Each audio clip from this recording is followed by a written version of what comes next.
Muy bien, y llegó el momento de hacer el micro de psicología. No, no vamos a hacer porque no es una torta, sino de compartir el micro de psicología con Silvina Gross.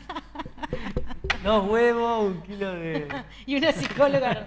una psicóloga revolviendo... Una psicóloga rayada. Claro. No sé. Bueno, nos reímos de nosotros mismos. Hay que reírse un poco más. Bueno, Silvina, una semana con un día muy especial, que es el día de ayer, fue el día de las capacidades diferentes. Así técnicamente se denomina en los últimos años. Uno lo toma como el día de la discapacidad, sí, sí. Pero en los últimos años algunos consideran que sea el día de la capacidad diferente. Exactamente. Capacidad especial.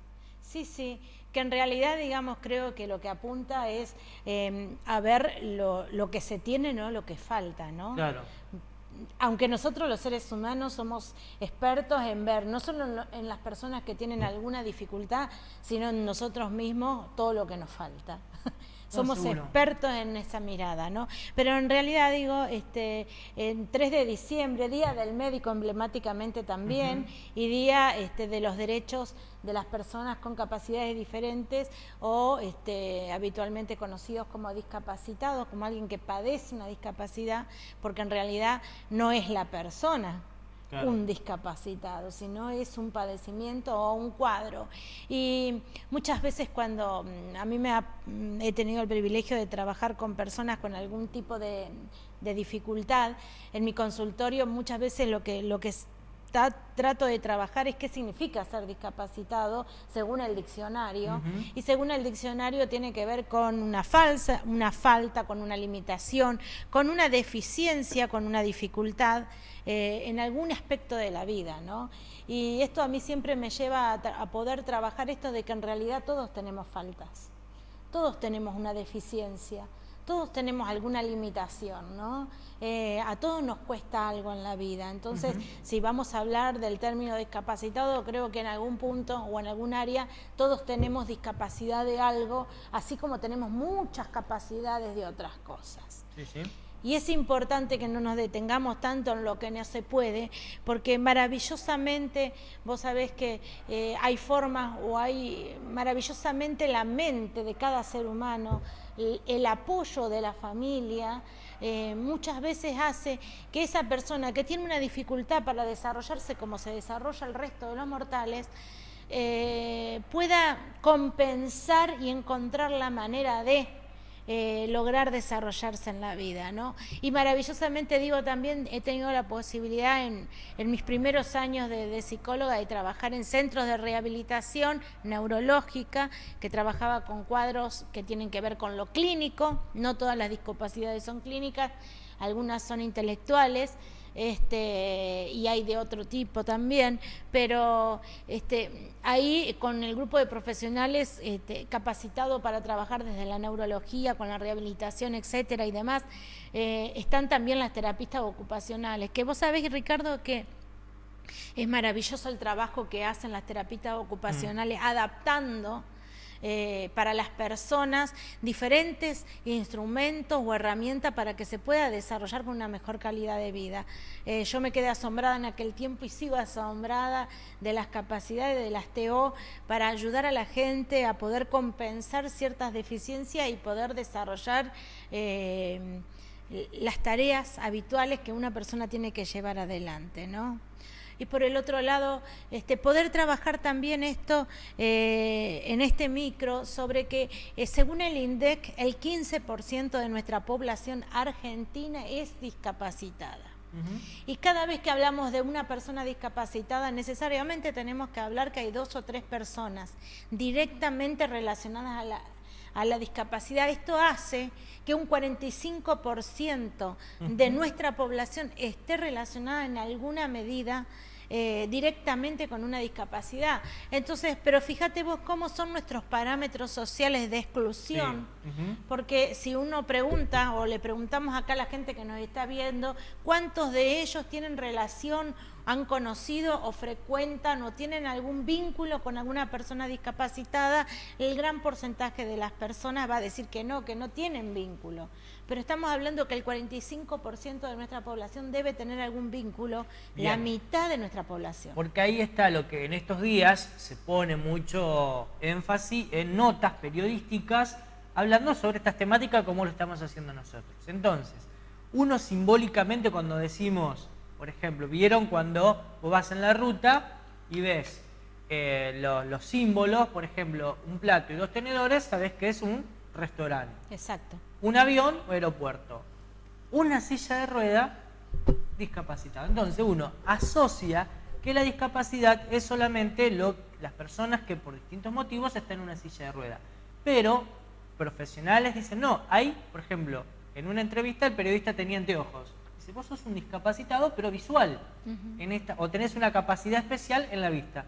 Entonces ahí viene el cambio de paradigma y el cambio de definiciones en cuestiones que tienen que ver con qué es ser discapacitado o tener una capacidad diferente.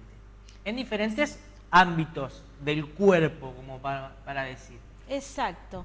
Tenemos tan arraigada en nuestra cultura y en nuestra sociedad el tema de la exclusión, y el tema de la exclusión no solo de la discapacidad, sino de la diferencia, que es algo que hemos hablado en otros micros, ¿no? Sí. Uno tiende a aceptar y querer que el otro sea igual que yo. Para eso lo acepto, lo amo, lo sigo, lo reconozco, pero si es diferente en algo, ya me entro a violentar o a enojar, ¿no? Hablábamos de violencia de género la semana pasada, Claro. sobre que también es una manera de querer ejercer un control y un dominio sobre la diferencia de los seres humanos. Bueno, pero en el tema de la discapacidad también nos encontramos con esta dificultad como sociedad que tenemos para incluir al que es diferente. Y en realidad el gran paradigma es que diferentes somos todos. Claro. ¿No? Así es. Y por el otro lado me gusta muchísimo algo que posteó un referente, ahí lo estamos viendo, nada de nosotros sin nosotros. Esto lo posteó un referente en lo que es discapacidad de nuestra región y de la provincia, que es el señor Diego Riquelme, alguien que realmente es un ejemplo para todas las personas que tienen alguna dificultad y para todos los que no tienen una dificultad encuadrada en lo que es una discapacidad, sino que tenemos otras dificultades, ¿no? Pero que me parece bárbaro, nada sin nosotros, todo con nosotros, porque muchas veces nos encontramos con que queremos hacer políticas, implementar formas de inclusión sin escuchar a aquellos que son los protagonistas. Claro, hay un montón de situaciones. Lo más lógico y lo más reable, lo que uno puede llegar a ver, tiene que ver con lo accesible. Para la mayor parte de la gente que se moviliza, tiene una dificultad motriz, diferentes sillas de rueda de movilidad. Uno conoce la clásica, pero hay diferentes sillones de traslado. El tema de las rampas, las escaleras, la señalización, los ascensores, si tienen las dimensiones para que entre. Un montón de cuestiones. Los baños públicos, si hay baños o no. Bueno, es algo como que te dicen...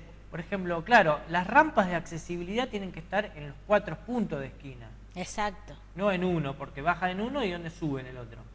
Exacto. Tiene que ir hasta que haya un garage y bueno, y el peligro que le ocasiona a esa persona. Uno habla y lo relaciona, por eso este profesional decía, uno relaciona la discapacidad con la silla de ruedas porque es lo más visible, pero hay otras invisibles que no se ven. Exacto. Que tenemos, por ejemplo, y que vemos muchas veces nosotros en nuestra ciudad, gente que no ve, ¿no? Y en ningún lugar hay un semáforo que sea para gente no vidente, Claro. ¿no? Entonces, me parece que esta cuestión de repensar cómo nos incluimos todos y cómo incluimos a todos, de qué manera podemos hacer para poder incluir a todos, pero por sobre todas las cosas escuchando las necesidades de cada uno de ellos. ¿Por qué? Porque nadie es mejor para hablarte que aquel que es protagonista. ¿no? Y esto me traía a la memoria un hecho que no tiene que ver con discapacidad, pero sí con salud. Cuando yo estuve trabajando en Entre Ríos y se inauguró el nuevo hospital de aquella zona, de Concordia, Entre Ríos, una de las cosas con las que se encontraron era que con una camilla no podía girar en la parte de emergencia, de guardia, porque los pasillos no tenían el lugar o la distancia que debía tener correcta para ser habilitado, ¿no?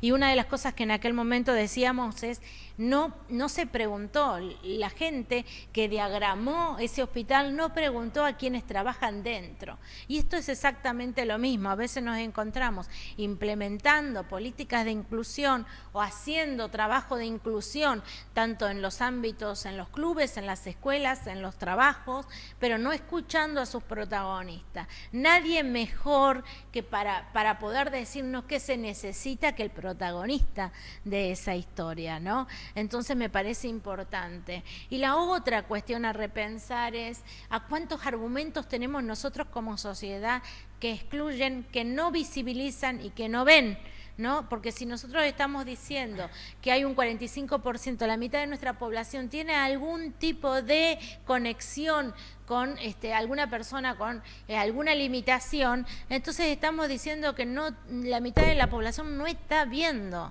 Y esto, qué importante que es para poder pensar qué hago yo frente a una persona con una discapacidad. Y muchas veces lo primero que surge es el temor y la discriminación, ¿no? O muchas veces lo que surge es la victimización, esto de decir, pobrecito, y querer ayudarlos absolutamente en todo, sin siquiera preguntar, decir, bueno, a ver, ¿en qué te puedo ayudar? No, porque la sociedad, ayer un testimonio de una persona que en silla de ruedas, que ayer estaba en un canal de televisión, comentaba eso, de que tuvo un accidente desde muy niño, y el primer contacto con la realidad de salir a la calle en silla de ruedas era que, claro, no podía ingresar a diferentes lugares porque al supermercado, contaba. Entonces Exacto. se tenía que quedar afuera esperando a la madre. Y la reacción de la gente es, uy, pobrecito, y le dejaba moneda. Y él se enojaba, porque es lo que la sociedad está, con esos parámetros, una persona en silla, más allá de que hay gente que lo puede necesitar, como él mencionaba esto, pero ese contacto directo de la acción y reacción. Ven, uno en silla de rueda, le dan un dinero. No, y era porque él dice, a mí no me hacía falta, y yo estaba ahí no pidiendo, porque no podía entrar, porque no había la accesibilidad. Exacto. Entonces a lo mejor la ayuda dice, yo no la necesitaba, pero otro que estaba en mi situación sí la necesitaba y no se la daban, porque a lo mejor un chico causa más efecto que una persona adulta. Entonces es cambiar un poco la mentalidad y pasó eso hace más de 20 años, pero seguimos igual. Sí, y esto que vos me haces acordar a los casos de las personas no videntes que llevan un perro guía, Sí. y que en muchos lugares o aún en medios de transporte Sí, no dejan subir a los perros guía, lo cual es como decir que vos no subas con lente, te saques Claro. el lente para subir a un transporte, ¿no? Es una absoluta locura. Esta cuestión de a veces somos más papistas que el Papa, a veces somos más extremos en las reglas y no las adaptamos a quienes las tenemos que adaptar, que es a los seres humanos que viven en la sociedad, ¿no? Entonces me parece que es importante esto. Y lo último, como para cerrar, es qué importante es el apoyo de la familia y el apoyo de la familia y del entorno, porque muchas veces no hay peor discriminación que la discriminación de la propia familia, que con el temor a que le pase algo a su familiar que tiene alguna dificultad, sobreprotege y no permite que esa persona se desarrolle y encuentre los recursos y las maneras para poder... Exacto, la sobreprotección. No que no puede, no, esto no puedo, aquello no puedo, el otro no puede. ¿Por qué no puede? Tal vez no puede como lo haces vos, claro, pero sí puede de otra manera. Y ahí está el tema del rol de la persona, del acompañante, de los ayudantes, porque a veces la familia se sobrepasa con un montón de cosas que no sabe. Hablamos cuando hay alguien en la familia que por diferentes motivos transitas por esta etapa, necesitas una ayuda externa, una Exacto. persona capacitada que esté acompañando en algunos tramos, en algunos momentos, y el tema del miedo porque no, el bullying, entre comillas, la discriminación, por lo que va a sufrir afuera. Entonces como que no lo mostramos como se dice que no salga, que no vaya, que se quede tranquilo, acá tiene todo, por ese miedo. Exacto, y no deja que se desarrolle como ser humano, ¿no? Y vos fíjate que es algo que también lo hemos planteado en relación a la tercera edad. De repente alguien cuando está en situación laboral o está en una situación escolar, tiene un alto porcentaje de vínculos externos por fuera de su familia con mucha gente. Cuando esa persona deja de estar incluida en el trabajo, en el caso de las personas más grandes, o deja de estar incluida en el sistema educativo, en el caso de algunos discapacitados, terminan relacionándose el resto de su vida con 2 o 3 personas, que son las 2 o 3 personas de su familia, ¿no? Se reduce drásticamente, y el ser humano es un ser social y necesita los vínculos, aunque sea para quejarse, claro, ¿no?